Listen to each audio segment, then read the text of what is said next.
مسلمان بیاره 15 روز ذخیره کنه، بازار قیمت کنه. در عید قربان، در عید رمضان 20 روز آوردن، همه میوه را توپ کردن و بعد قیمتش کردن که عیده. ای بی انصاف. برای همین از خدا باید بترسید.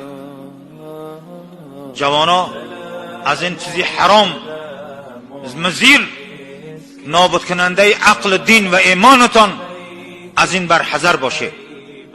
این را اختیار نکنه ای هموطنان. بسیار بسیار که در میکروب خون تو میگذره. یک زنا، یک عرق در میکروب خون انسان میمونه، والله در فرزنداش میگذره. این را فراموش نکنه. این را دعا کنه که همه را خدا پاکیزه بسازه. الها وطن را حلال بدار.